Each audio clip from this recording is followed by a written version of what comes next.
Holidays nale, adu namma GT Holidays da. GT Holidays, South India's #1 travel brand. You know you are special when you're with GT Holidays.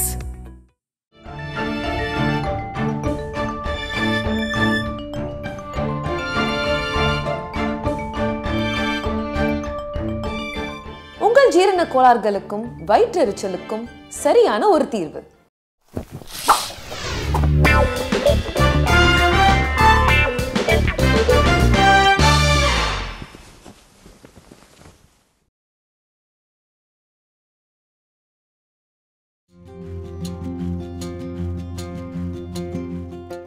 Chai with Chitra, social talk.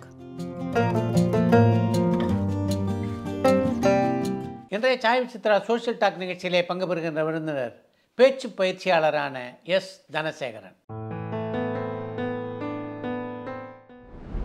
மனவளர்ச்சி குன்றிய நிலையிலே பிறக்கின்ற குழந்தைகளுக்கு பேச்சு பயிற்சி தருகின்ற ஒரு அரிய பணியினை செய்து வருபவர் தான் பேச்சு பயிற்சியாளரான எஸ் தனசேகரன்.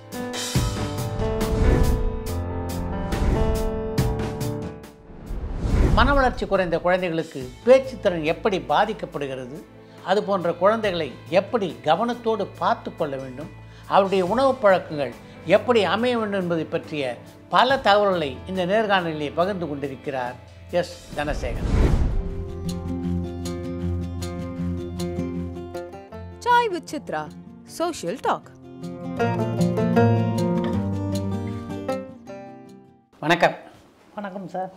உங்களை பொறுத்த வரைக்கும் நீங்கள் செய்கிறது ஒரு சிறந்த சேவை. எந்த ஊர் நீங்கள்? ஏன்னா உங்களுடைய ஊர் பெருமைப்படட்டும். சார், விழுப்புரம் மாவட்டத்தில் வானூர் வட்டம்னு ஒரு இடத்துல தொல்லமூர்னு ஒரு கிராமம் சார். அதுதான் ஒரு நார்மல் கிராமம். இது எங்கே இருக்குன்னா மயில முருகன் கோயிலுக்கு பக்கத்தில் அமைஞ்சிருக்கு.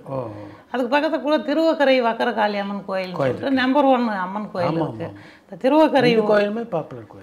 கண்டிப்பாக சார். இந்த திருவக்கரை வக்கரகாளி அம்மன் கோயிலுக்கு பக்கத்து ஊர் தான் எங்கள் ஊர் சார். தொல்லமூர்னு சொல்லிட்டு தொன்மையான ஊர், பழமையான ஊர் அப்படின்னு சொல்லிட்டு அந்த பேர்.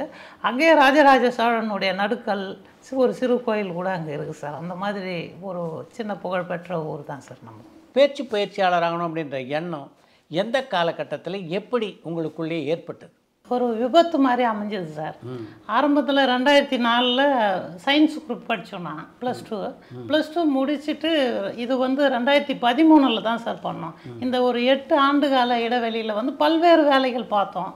அதில் குறிப்பாக பார்த்தீங்கன்னா அரசாங்க ஊழியராக போகணும் தான் என்னுடைய ஆசை சார். வீட்லேயும் அதுதான் விருப்பப்பட்டாங்க.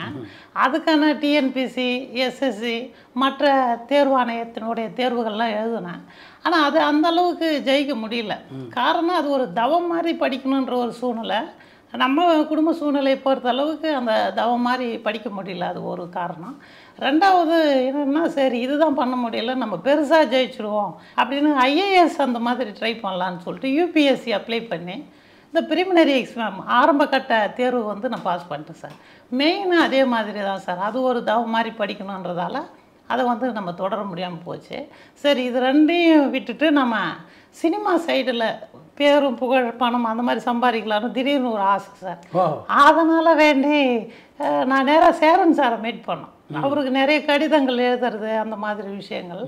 இன்றைக்கும் கிராமத்தில் பார்த்தீங்கன்னா நடிகர் கூட ஒரு ஃபோட்டோ எடுக்கிறது, அவங்களுடைய கடிதங்கள் வந்தாலே அது ஒரு வியப்பாகவும் ஒரு கடவுளை பார்க்குற மாதிரி பார்ப்பாங்க. அது கிராம கலாச்சாரம் அந்த மாதிரி ஒரு சூழ்நிலை. அதனால் அவரை அப்ரோச் பண்ணும்போது தவமாய் தவம் இருந்து படத்துக்கு அப்புறம் என்னை சந்திங்க அப்படின்னு சொன்னாங்க. நான் இப்போ சின்ன பையன்றதால ஒரு 22 வயசு இருக்குதுன்னு நினைக்கிறேன் சார். அப்போ அவனால் வில்லேஜிலேருந்து சென்னைக்கு இடம்பெயர்ந்து வரும்போது அந்த படபடப்பு பதட்டம் அப்படி இருந்தது. ஸோ அதனால் அவர் திறமையில் குறைவாக இருக்கிறோன்ற மாதிரி முடிவு பண்ணாரோ நான் தெரியல. பிறகு பார்த்துக்கலாம் அப்படின்னாரு. சினிமாவில் நடிகராக வரணும் அப்படின்னு ஆசைப்பட்டீங்களா, இல்லை டைரக்டராக வரணும்னு ஆசைப்பட்டீங்களா? இயக்குனர் தான் சார். இயக்குனர் ஆகுறது அதுக்கு காரணம் என்னன்னு கேட்டிங்கன்னா, சின்ன வயசுலேருந்து எனக்கு விளையாட்டில் ஆர்வம் இல்லை சார். இந்த எழுதணும், படிக்கணும், சிந்திக்கணும், நகைச்சுவை பண்ணணும், இந்த லைன் தான், அந்த 4 லைன் தான். நம்மளால் என்ன முடியுமோ அதை தானே பண்ண முடியுன்ற அந்த அம்சத்தில் சேரன் சார்கிட்ட போனோம். அது சரியாக அமையலை. அதுக்கு பிறகு ஜெயம் ராஜா அவங்கள சந்தித்தோம். அவங்க என்ன சொல்கிறாங்கன்னா, எடிட்டர் மோகன் அவங்க தந்தையார்கிட்ட அறிமுகப்படுத்துகிறாங்க. அந்த காலகட்டத்தில் இந்த மாதிரி விஷன் மீடியா பரவலாக இல்லாத ஒரு காலகட்டம் சார். அப்போ அச்சு ஊடகம் தான் ஃபேமஸ்ஸு. அதனால் நான் என்ன பண்ணேன், இந்த ஜெயம் ரவி சார் அப்போ தான் வளர்ந்து வருகின்ற காலகட்டம். அது சரியாக சொல்லப்போனால் M Kumaran son of Mahalakshmi அந்த படம் தான் சார். அந்த படத்துக்கு அப்போ நான் என்ன பண்ணேன்னு கேட்டிங்கன்னா, அப்ரோச் பண்ணும்போது நான் ஒரு கவிதை புத்தகம் எழுதலாம், இப்போ பழைய மன்னர்கள்லாம் வந்து போற்றி பாடுற மாதிரி எம் ரவி சாரை வச்சு ஒரு கவிதை புக்கு பண்ணலாம் அப்படின்னா, அந்த ஐடியாவை வந்து எடிட்டர் மோகன் சார் ஒத்துக்கிட்டாரு. அதில் ஒரே ஒரு ரெஸ்ட்ரிக்ஷன் என்னான்னு கேட்டிங்கன்னா, மோகன் சாரோட வீட்டம்மா அவங்கள போய் சந்திங்க அப்படின்னாங்க. நான் முடிச்சுட்டு வெளியில் வரும்போது நிறைய பேர் அந்த ஆஃபீஸ் ஊழியர்கள்லாம் சந்தித்தோம். என்ன பர்பஸ் அப்படின்னு கேட்டாங்க. நான் சொன்னேன், சாருக்கிட்ட வந்து நான் ஒரு கவிதை புக்கு வெளியிட போகிறேன் அப்படின்னு சொன்னேன். ஒரு பாமாலை மாதிரி வெளியிட போகிறேன் அப்படின்னு சொன்ன உடனே அவங்க என் மேலே இருக்கிற காழ்ப்புணர்ச்சியோ பொறாமையோ தெரியல. இல்லை தம்பி, நீங்கள் தான் செலவு பண்ண வேண்டியது வரும், அதனால் வந்து இந்த முயற்சியை நீங்கள் கைவிடுங்க அப்படின்னு அவங்க ஒரு சஜஷன் சொன்னாங்க. இது மனசுக்குள்ளே போய் ஒருவேளை நான் போய் அந்த அம்மாவை மீட் பண்ணியிருந்தா ஒரு சினிமாவில் ஒரு நெருக்கமான வாய்ப்பை ஏற்படுத்துறதுக்கான வழிவகையை செஞ்சுருப்பாங்களோ என்னவோ தெரியல சார். இப்போ அந்த மாதிரி அந்த முயற்சி வந்து கைவிட்டேன். நம்மளால் செலவு பண்ண முடியாது, தன்னைத்தானே ஒரு முட்டுக்கட்டை போட்டு அந்த சினிமா முயற்சியை வந்து அப்படியே விட்டுட்டு பல்வேறு வேலைகள் சார். நம்ம தேனாம்பேட்டையில் ஏஜிஎஸ்ன்னு ஒரு அலுவலகம் இருக்குது, மாநில கணக்கு கட்டுப்பாட்டு வாரியம். அதில் 2006ஆம் ஆண்டு வந்து பணியில் சேர்ந்தேன் சார். ஆஃபீஸ் அசிஸ்டண்ட்டாக ஜாயின் பண்ணேன். அது ஒரு 5 ஆண்டுகள் அந்த பணி தொடர்ந்தது. அப்போ ஒரு கனவு வரும் சார். அங்கே ஒரு ஆலமரம் இருக்குது, அங்கே தான் நம்ம கேபி சார் பாலச்சந்தர் சார் வேலை செஞ்சதாக சொல்லுவாங்க. அப்போ ரஜினிகாந்த் சார் வந்து அந்த ஆலமரத்துக்கு பக்கத்தில் வெயிட் பண்ணி சாரை பார்க்குறதுக்கான ஒரு சூழ்நிலையில் இருப்பார் அப்படின்ற மாதிரி சொல்லுவாங்க. எமக்கு ஒரு கனவு, அந்த ஆலமரத்தோட டெய்லி போய் ஒரு நினைவுகளை இது பண்ணி நாமளும் பெரிய ஆளாக வந்துடுவோம். ஏன்னா மாநில கணக்கு கட்டுப்பாட்டு வாரியத்தில் வேலை செய்கிற எல்லாருமே பெரிய ஆளாக வருவாங்கன்னு ஒரு ஜாதக குறிப்பு மாதிரி சொல்லுவாங்க சார். அதனால் அந்த கனவோட 5 ஆண்டுகள் பணியில் நம்ம இருந்தோம். அப்போ என்னாச்சுன்னு கேட்டிங்கன்னா, ஓரல் இன்டர்வியூ வச்சு அதை பர்மனெண்ட்டாக மாற்றுறதுக்கான வழிவகைகளை செஞ்சாங்க. அப்போ நான் வந்து அந்த இன்டர்வியூவில் பாஸ் பண்ணேன். ஏன்னா அங்கே இருக்கிற 4000 பேரில் கிட்டத்தட்ட ஒரு 1500 பேர் முகப்பரிச்சோம். ஏன்னா இன்டர்வியூ எடுத்தவங்க எல்லாருமே வந்து ஓகே பண்ணிட்டாங்க. அப்புறம் வட இந்தியர்கள் நிறைய பேர் வரும்போது அது ஏதோ ஒரு காரணத்தால் அந்த வேலை வந்து அவங்களுக்கு அது மாற்றப்பட்டதான காரணம். அதனால் அரசாங்க வேலை கனவு வந்து சுத்தமாக முடிஞ்சிச்சு சார். அதுக்கப்புறம் சினிமா கனவும் முடிஞ்சிச்சு. நான் என்ன பண்ணேன், இந்த டைமில் வந்து வினை விதைத்தவன் வினை அறுப்பான் என்பதை போல் ஊரில் இருக்கிற கல்லூரி மாணவர்களுக்கு உதவி பண்ணிகிட்டே இருப்பான். இந்த வேலை வாய்ப்புக்கு வந்து விண்ணப்பம் போடுறது, படிக்கிற ஆட்களுக்கு வந்து விண்ணப்பம் போடுறது, இந்த மாதிரி வேலைகள்லாம் செஞ்சுக்கிட்டே இருப்போம். அதன் பயனாக இந்த பேச்சு பயிற்சி ஜிப்மர் மெடிக்கல் கல்லூரியில் வந்து ஒரு மாணவனுக்கு வந்து நான் விண்ணப்பம் போடுறதுக்காக போகும்போது அங்கே ஒரு சீட்டு காலியாக இருந்தது சார். அப்போ அந்த டீனுக்கு வந்து ஒரு அழுத்தமாகவே இருந்தது, ஒரு ஆள் அங்கே தேவைப்படுது அப்படின்ற மாதிரி ஒரு அழுத்தம் இருந்தது. அது நல்ல வேலை நான் போகும்போது நீங்கள் உங்களுக்கு இன்ட்ரெஸ்டடான ஓட்டேன் அவங்க நாங்கள் சேர்ந்து அங்கே படிக்க ஆரம்பித்தோம். என்ன கோர்ஸ் அது? இது வந்து DHLS, diploma hearing language and ஸ்பீச்சுன்றாங்க சார். காது கேளாண்மை மற்றும் வாய் பேச முடியாத தன்மையை சரி செய்கிற ஒரு பட்டய படிப்பு தான் சார். இந்த மாதிரி விஷயத்த நாங்கள் அங்கே படித்தோம். இதுக்கு இடையில் என்னன்னா சார், கிராமத்துலேருந்து சென்னைக்கு வர்றதே பெரிய போராட்டம். இங்கே வந்து முதல்ல வந்து தண்டையார்பேட்டில் ஒரு ஹோட்டலில் கிளீனராக வேலை பார்த்துருந்தோம். அந்த சமயத்துலலாம் வந்து இந்த சினிமா ஆசைகள் ஓடிட்டே இருக்கும். அதுக்கப்புறம் இடம்பெயர்ந்து வந்து நம்ம சைதாப்பேட்டையில் எம்சி ராஜான்னு சொல்லிட்டு ஒரு ஹாஸ்டல் இருக்குது சார். அந்த ஹாஸ்டலில் தங்கி அப்படியே வந்து கரஸ்பான்ஸில் தான் நம்ம எம்ஏ வரைக்கும் படித்தோம் சார், மெட்ராஸ் யூனிவர்சிட்டி எம்ஏ வரைக்கும். இது இடையில வந்து அந்த நண்பர்கள் தான் எனக்கு நிறைய உதவி பண்ணாங்க. அங்கே கேட்ரிங் சர்வீஸ் போய் இரவு நேரம் வேலை செய்கிறது, இந்த கனவுகளோடு அங்கே நிறைய பேர் இருப்பாங்க சார். அங்கே திருமாலவன் சார் அங்கே தங்கி படித்ததாக சொல்லுவாங்க. இளைய கம்பன் சார் வந்து இந்த மாயை படத்தில் பாட்டு எழுதியிருக்காங்கன்னு நினைக்கிறேன். அவங்கெல்லாம் வந்து அங்கே தங்கி படித்ததாக சொல்லுவாங்க. அப்போ அங்கேயும் கனவு, இங்கெல்லாம் பெரிய ஆளுங்க தான் இருந்திருக்காங்க, நாமளும் ஒரு நாளைக்கு பெரிய ஆள் ஆகும் அப்படின்ற மாதிரி ஒரு கனவு. அப்போ அந்த இடத்துல வந்து உணவு உடை இருப்பிடம் அந்த மாதிரி ஒரு பெரிய போராட்டம் சார். ஊர்லேருந்து வரும்போது ஒரு 2 நாளைக்கு வந்து நீங்கள் இங்கே தங்கிங்க அப்படின்னு என் நண்பர் சொன்னார். அதுக்கு பிறகு நீங்கள் வெளியில் பார்த்து தங்குங்க அப்படின்னு. அந்த ஒரு நைட்டில் வந்து அவர் என்ன சொன்னார்னா, இதுக்கு மேலே இங்கே தங்க முடியாது, நீங்கள் வெளியில் தங்கிங்க அப்படின்னு சொல்லும்போது அறிந்தும் அறியாமலும்னு ஒரு படம் சார். அந்த படத்தை வந்து லாஸ்ட்டாக பார்த்துட்டு நீங்கள் வீட்டுக்கு போங்க அப்படின்னாரு. அந்த படம் தான் ஒரு திருப்பு முனையாக அமைஞ்சிச்சுன்னு நான் சொல்கிறேன். அப்படியா? ஆமாம் சார். அது எப்படின்னா ராஜ் தேட்ரு, சைதை ராஜ் தேட்ரு, அது டிஆர் சாரோட தேட்டருன்னு சொல்லுவாங்க. அது எந்த அளவுக்கு உண்மைன்னு தெரியல சார். அதில் வந்து அறிந்தும் அறியாமலன் பிரகாஷ் ராஜ் சார், ஆர்யா சாரெல்லாம் அந்த படத்தில் நடிச்சிருக்காங்க. விஷ்ணுவர்தன். ஆமாம் சார். அந்த படம் பார்த்த பிறகு தான் மறுநாள் காலையில் இந்த ஏஜிஎஸ்சில் நான் சொன்னேன் இல்லையா, தேனாம்பேட்டை ஏஜிஎஸ்சில் எனக்கு வேலை கிடைச்சிது. அப்படியே முழுமையாக நான் சென்னை வாசியாகவே மாற வேண்டிய ஒரு சூழ்நிலையும் கட்டாயமும் வந்தது. அப்படியே வந்து போராட்டத்துக்கு அப்புறம் வந்து செய்தி வாசல்னு ஒரு பத்திரிக்கை ஆரம்பித்து இந்த பசங்களுக்காக நான் நடத்திட்டு இருக்கேன் சார். இந்த 21 மாற்றுத்திறன் இருக்குது நம்ம அரசாங்கம் அங்கீகரிக்கப்பட்ட, உதாரணத்துக்கு குள்ளத்தன்மை, இந்த ஆசிட் வந்து வீசி அதன் மூலமாக பாதிக்கப்பட்டவங்க, கண் காது அப்போ பாதிக்கப்பட்டவங்க, அந்த மாதிரி விஷயங்கள் இருக்குது சார். இதுக்காக கிட்டத்தட்ட 12 ஆண்டுகள் பணியாற்றியிருக்கோம் சார். எப்போ படிப்பை முடிச்சிங்க? 2014ஆம் ஆண்டு படிப்பை முடிச்சு சார். இது வந்து ஓராண்டு படிப்பை முடிச்சுட்டு தான் இந்த வேலையெல்லாம் பார்த்ததா? இல்லை சார், இதுக்கு முன்னாடி தான். இந்த படிப்பு 2014க்கு பிறகு முழுமையாக வந்து இந்த மருத்துவத்துறை தான். இதுக்கு முன்னாடி தான் இந்த சினிமா கனவு அந்த மாதிரி விஷயங்கள்லாம் நம்ம. நீங்கள் படிக்கும்போது இது சம்மந்தமாக என்னெல்லாம் உங்களுக்கு கற்றுக் கொடுத்தாங்க? இதில் வந்து எப்படின்னு கேட்டிங்கன்னா சார், பேச்சு பயிற்சி அப்படின்னா கேட்டிங்கன்னா இந்த தெத்துவாயின்னு சொல்லுவாங்க. ஆமாம். இந்த தெக்கி பேசுறது, இது ஸ்டாமரிங் அப்படின்னு ஆங்கிலத்தில் அழைக்கிறது. இதுக்கான பயிற்சிகள் சொல்லி கொடுத்தாங்க. ஆனால் என்னதான் இருந்தாலும் அந்த கண், காது, மூக்கு, வாய், இந்த ஐம்புலனில் வந்து வாய் மட்டும் சிறப்பான உறுப்பு சார். ஏன்னா வாயை திறந்து ஒரு மாத்த பேச மாட்டியா அப்படின்னு சொல்லுவாங்க. வாய் உள்ள புள்ள பழிச்சிக்கும் அப்படின்னு சொல்லுவாங்க.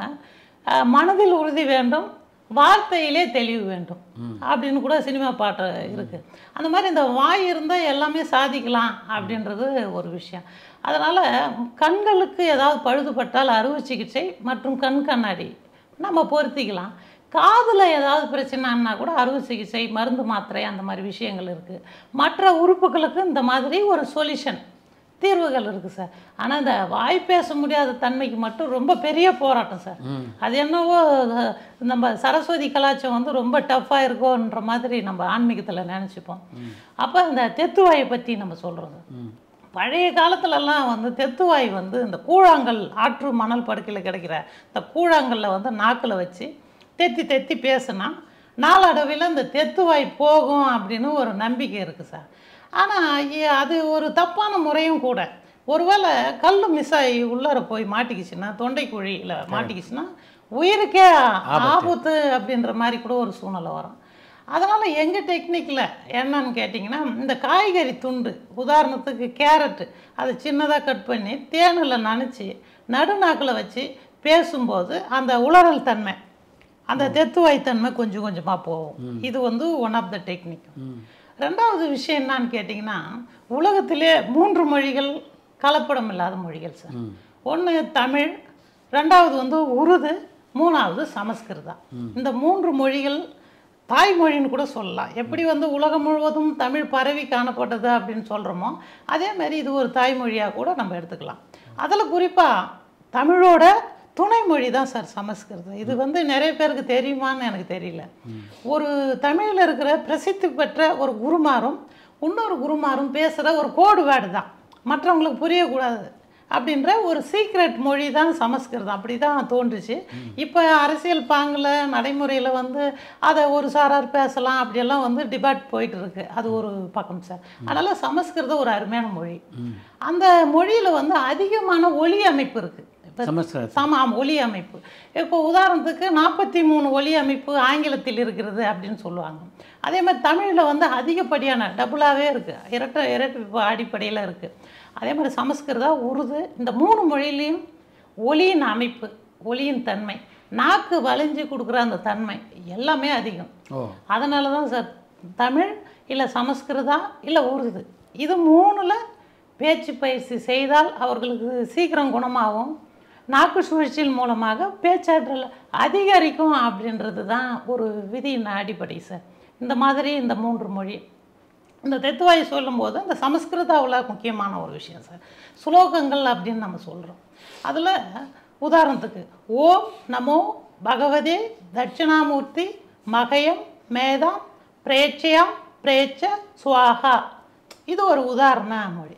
இப்போ இந்த ஒவ்வொரு மாடுலேஷனும் நம்ம சொல்லி பார்க்கும்போது, அதாவது இந்த ஒரு ஸ்லோகம் மட்டும் இல்லை, சமஸ்கிருதாவில் இருக்கிற அனைத்து ஸ்லோகங்களும் வந்து இந்த தெத்துவாய்க்கு பயன்படும். அந்த அந்த விஷயத்தை சொல்லி பார்க்கும்போது ஆட்டோமேட்டிக்காக அந்த தெத்துவாய் மாறும் சார். இதில் ஒரு ரொம்ப காமெடியான விஷயம் என்னான்னு கேட்டால், அந்த தெத்துவாய் உள்ளே இருக்கிற ஆணுக்கோ அல்லது பெண்ணுக்கோ இந்த திருமண தடை கூட வரும். பேச்சு பொண்ணு சரியாக பேச மாட்டுது, மாப்பிள்ளை வந்து தெத்தி பேசுகிறாரு, அதனால் இந்த வாரம் வேணாம், நம்ம வேற ஒரு விஷயத்த நம்ம பார்த்துக்கலாம் அப்படின்னு இவங்க ஒரு முடிவு பண்ணுவாங்க. அந்த மாதிரி முடிவுகளை யாரும் போக தேவையில்லை. இப்போ பிசிக்கலாக கண், காது, மூக்கு, வாய், செவி, இப்போ அரிது அரிது மானிடராய் பிறப்பது அரிது, அதிலும் செவிடு குருடு அந்த மாதிரி வார்த்தைகளை பயன்படுத்தக்கூடாது. இருந்தாலும் நடைமுறைக்காக நம்ம சொல்லியிருக்கோம். அந்த மாதிரி அவையார் சொல்லியிருக்காங்க. அந்த மாதிரி விஷயங்களை தவிர்த்து மனிதனாக பிறக்கிறது வந்து ஒரு அரிதான ஒரு விஷயம் என்பதை போல், இந்த ஃபிசிக்கலாக சரியாக இருந்தால் கூட மென்டலாக ஒரு மனிதன் சரியாக இருந்தால் தான் வாழ்க்கை இல்லற வாழ்க்கைக்கு சரியான ஒரு ஆள். இப்போ நான் இந்த மீடியா வாயிலாக சொல்கிற முக்கியமான விஷயம் வந்து இந்த தெத்துவாயாக இருக்காங்க, அதனால் வேண்டி அவங்களுக்கு மன வாழ்க்கை வானா அப்படின்னு யாரும் முடிவெடுக்க தேவையில்ல. அவங்களுக்குள்ள ஒரு நல்ல திறமை இருக்கும் அப்படின்றது. ஆனால் தெத்துவாயாக இருக்கிறவங்க நல்லா பாடுவாங்க சார். அப்படியா? ஆமாம், நல்லா பாடுவாங்க. அவங்க பாடும்போது எந்த சிக்கலும் வராது. அது வந்து இறைவனுடைய ஒரு அம்சமாக என்னன்றது எனக்கு தெரியல. ஆனால் பேசும்போது தேக்கம். அதில் பாருங்கள், கடை, இடை, நடு அப்படின்னு 3 இடத்துல தேக்கம். இப்போ ராஜா அப்படின்னு ஒரு பேர் இருக்குன்னு வச்சிங்க, ராஜா அப்படி ஸ்டார்டிங்கில் தேக்கம், இல்லை நடுவில் தேக்கம், இல்லை கடையில் தேக்கம். இந்த மாதிரி 3 வகையான தெத்துவாயை வந்து 3 வகையாக பிரிக்கிறாங்க. அதே மாதிரி உலருவாயின்னு ஒரு டைப் இருக்குது சார். அவங்க பேசிக்கிட்டே போவாங்க, நிறைய பேசுவாங்க, ஆனால் என்ன பேசுகிறாங்க அப்படின்றது எதிர இருக்கிற மனிதர்களுக்கு புரியாது. அது மாதிரி நிறைய பேர். ஆமாம், அது மாதிரி ஃபாஸ்ட் ரேட் ஆஃப் ஸ்பீச்சுன்னு சொல்லிட்டு கடன்னு பேசுவாங்க சார். அது ஒரு அவசரப்பட்டு பேசுவாங்க. அப்படிப்பட்ட ஆளுங்க நிறுத்தி நிதானமாக யோசித்து பேசுறது நல்லது. இந்த மருத்துவ முறை, இந்த பேச்சாற்றலில் வந்து மருந்து மாத்திரை கிடையாது, அறுவை சிகிச்சை கிடையாது. ஆனால் சில விஷயங்களுக்கு அறுவை சிகிச்சை உண்டு சார். அதில் குறிப்பாக பார்த்தீங்கன்னா, இந்த ஆண் குரல் பெண் குரலாக மாறுதல், பெண் குரல் ஆண் குரலாக மாறுதல், இப்படி 2 வகையாக இருக்குது சார். இதுலேயும் நம்ம சொன்ன மாதிரி அந்த திருமண தடை கூட இருக்கலாம். இது மாப்பிள்ளை பாருங்கள் பெண் மாதிரி பேசுகிறாரு, அதே மாதிரி பொண்ணு பாருங்கள் ஆண் மாதிரி பேசுது, இது நம்ம குடும்பத்துக்கு ஒத்து வராது அப்படின்ற மாதிரி கூட நிறைய பேர் சொல்லுவாங்க. அதில் ஒரு உதாரணமாக என்னோடய குரல் கூட ஆரம்பத்திலையும் சரி இப்பயும் சரி கொஞ்சம் கீச்சுத்தன்மை கலந்த மாதிரி இருக்கும். ஆமாம், அதில் ஜெயம் ராஜா ரவி சார் வாய்ஸ் கூட அப்படி தான் கிட்டத்தட்ட இருக்கும். அவர் விஐபியாக பார்க்கும்போது வேணும்னா அந்த விஷயத்தை ஐடென்டிட்டி பண்ணாத விட்டாங்களோ என்னாவோ எனக்கு ஒரு இது இருந்தாலும் வந்து அந்த மாதிரி இருக்கும். நான் கல்லூரி படிக்கிற சமயத்தில் வந்து கடலூர் மாவட்டத்தில் கருணாகரன் ஒரு பையன் சார். அப்போ நான் டீனேஜ் பருவத்தில் இருந்தேன். என்னுடைய குரல் பெண் குரலாக நினச்சி அவர் பெண் மாதிரி நினச்சிட்டு என்னை லவ் எல்லாம் பண்ணாப்புல. அந்த காலகட்டத்தில் வந்து ஃபோனில் பேசி சார், ஃபோனில் பேசி. இப்போ நாம் டீனேஜில் வந்து ஒரு பிள்ளையை தேர்ந்தெடுக்கணும் இருப்போம். அவர் வந்து நான் பொண்ணுன்னு நினச்சிக்கணும் ஃபோனில் வந்து பேசி, அது ஒரு வினோதமான ஒரு விளையாட்டு மாதிரி கல்லூரி பருவத்தில் விளையாட்டு நான் கண்டினியூ பண்ணேன் சார். ஆமாம் சார். கிட்டத்தட்ட வந்து இப்போ வந்து 300 ரூபா கொடுத்தா ரீசார்ஜ் 28 நாள் 30 நாளில் வந்து தொடர்ந்து கண்டினியூவாக பேசலாம். அப்போ ஒரு 60 ரூபா போட்டால் சர்ன்னு போயிடும், ஃபோன் பில் போயிடும். அதுக்கப்புறம் ஒரு 50 ரூபா 100 ரூபா, அது ரொம்ப அவஸ்தையாக இருந்தது சார் அந்த பீரியடில். அந்த பட்டன் ஃபோன் வச்சுருக்கும் போது அந்த மாதிரி இருந்தது. அப்போ அவர் என்ன பண்ணுவார், எனக்கு டெய்லி 8 மணிக்கு ரீசார்ஜ் பண்ணுவார். ஒரு ஜாலிக்காக இதெல்லாம் பதிவு பண்ணுறாங்க. ஒரு 50 ரூபா ரீசார்ஜ் பண்ணுவார், என்னை பேச சொல்லுவார். என் குரலை கேட்டால் தான் அவருக்கு தூக்கம் வரும். அப்போ அந்த டைமில் வந்து பார்த்திபன் சார் படம் காதல் கிறுக்கன்னு ஒரு படம் ரிலீஸ் ஆயிருந்துச்சு. அதில் வர பாட்டெல்லாம் பாடி நான் அவரை இம்ப்ரெஸ் பண்ணுவேன். அது ஒரு எனக்கு ஒரு விளையாட்டுன்னு வச்சிங்களா. அதில் சில நேரத்தில் கடுப்பாகவும் மாறிடும். நாம் வந்து ஒரு ஜென்னு ஒரு பொண்ணை தேடிட்டு வரோம், நம்மளை ஒருத்தர் இம்ப்ரெஸ் பண்ணுறான்னு ஒரு காமெடியாக இருக்கும். அதில் குறிப்பாக அந்த பாடல் சார் ஒரு 2 லைன் பாடலாம் சார்.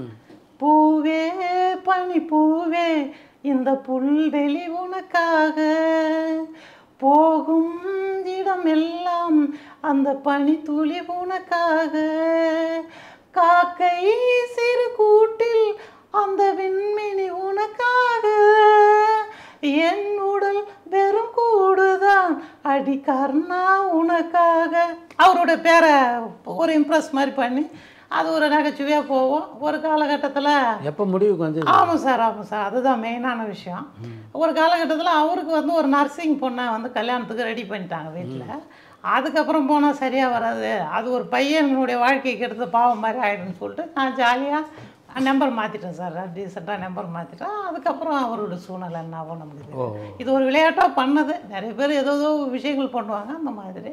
இது போன்ற குறைபாடுகளோட ஏன் பிள்ளைகள் பிறக்கிறாங்க? அதுக்கு ஏதாவது காரணம் இருக்கா? கண்டிப்பாக காரணம் இருக்குது சார். இதை வந்து முதல்ல பிரெயினை பற்றி நம்ம பேசணும் சார். பிரெயினில் வந்து முன்மூளை பகுதி டெம்பரல் போனுன்ற பகுதி தான் பேச்சை லாக் பண்ணுது. அது காரணம் வந்து மில்லியன் கணக்கான மில்லியன் கணக்கான நியூரான், இந்த நரம்பு மண்டலத்தின் அடிப்படை அழகான அந்த நியூரான் வந்து தூங்கிய நிலையிலும் அல்லது மயங்கிய நிலையிலும், அதுக்கு வந்து காரணம் இது வரைக்கும் கண்டுபிடிக்கப்படலை. அப்படி இருக்கிறதால தான் அதிகப்படியான குழந்தைகள் மன வளர்ச்சி குன்றிய குழந்தைகளாக பிறக்கிறாங்க சார். அதுதான் மெயினான காரணம் அதுதான். அப்போ அந்த நியூரான் வந்து ஏன் மயங்கிய நிலையில் இருக்குது, ஏன் தூங்கிய நிலையில் இருக்குதுன்னா இன்னும் ஆராய்ச்சிகள் போயிட்டே இருக்குது சார். இது வந்து எப்படின்னா ஒரு மூளை என்றாலே ஒரு புரியாத புதிர், அதில் யாருக்கும் மாற்று கருத்து இருக்க முடியாதுன்னு நான் நினைக்கிறேன் சார். இப்போ அந்த மூளைக்கும் தண்டுவாடத்துக்கும் இப்போ மக்களுக்கு புரிகிற மாதிரி சொன்னால், மூளை வந்து ஒரு முட்டைகோஸ் மாதிரி, அதனுடைய தொடர்ச்சி வந்து சதை மாதிரி தான் நம்ம ஸ்பைனல் கார்டு. அந்த ஸ்பைனல் கார்டோட கனெக்டிவிட்டியும் மூளையோட கனெக்டிவிட்டியும் துண்டிக்கப்படும் போது, ஒரு மின்சாரம் பாயிற மாதிரி துண்டிக்கப்படும் போது இந்த பசங்க வந்து மன வளர்ச்சி குன்றிய பசங்களாக பிறக்கிறது ஒரு விதமான காரணம். எதனால் துண்டிக்கப்படுது? இதுதான் சார். இதுக்கு காரணம் வந்து இந்த நியூரான்களுடைய பாதிப்பு தான். இதுக்கு வந்து சிறு காரணங்கள், நல்ல கேள்வி, சிறு காரணங்கள். இது ரசாயனம் கலந்த ஃபுட்டு சாப்பிட்றதால தான். கன்சீவாக இருக்கிற ஒரு உமன் ரசாயனம் கலந்த ஃபுட்டு, அதாவது ஜங்க் ஃபுட்டு, கேக்கு, பேக்கரி ஐட்டம், இந்த மாதிரி விஷயங்கள் சாப்பிட்றதால அது கர்ப்பப்பையில் கலந்து, அதாவது விளக்கம் தர முடியாத அளவுக்கு ஏதோ ஒரு கெமிக்கல் ரியாக்ஷன் வந்து அங்கே நடக்குது. இது ஒரு காரணம் சார். முழுமையாக சரி செய்வதற்கு வாய்ப்பு இருக்கா? இல்லை சார். இல்லை, ஓரளவுக்கு தான் பண்ண முடியும். ஓரளவுக்கு தான் பண்ண முடியும். இதில் அதிகப்படியாக பார்த்தீங்கன்னா, இவ்வளோ பெரிய பதவிக்கு போனாலும் இல்லை வேலைக்கு போனாலும், அதாவது மைல்டு லெவல் கேட்டகரி, நம்ம மைல்டு மாடரேட்டு தான் கணக்கில் எடுத்துக்கிறோம். ஆரம்ப கட்டத்திலே ஒரு குழந்தை மன வளர்ச்சி குன்றியதாக இருக்குது அப்படின்னு கண்டுபிடிக்கப்பட்டால் அதை முழுமையாக குணப்படுத்த வாய்ப்பு இருக்கா? இது வரைக்கும் அப்படி இல்லை சார். ஆனால் வந்து அவங்கள சாதனையாளர்களாக மாற்றலாம். இப்போ என்னுடைய மேடத்துக்கு ஒருத்தவங்க வந்து ஆட்டிசம் சைல்டு இருக்காங்க. இது போன்ற மாற்றுத்திறனாளி குழந்தைகளை பெற்றோர்கள், அந்த குழந்தையை சுற்றி இருக்கவங்க எப்படி பார்த்துக்கணும்னு நினைக்கிறீங்க நீங்கள்? அதான் சார், அதாவது எப்படின்னா அது ஒரு கலைப்பொருள் சார். கடவுளின் ஒரு முக்கியமான குழந்தை, அது ஒரு கலைப்பொருள். இப்போ அந்த குழந்தையால் பொருளாதாரம் ஈட்ட முடியாமல் இருக்கலாம், இல்லை மற்ற மனிதர்களை போன்ற ஆக்டிவிட்டீஸ்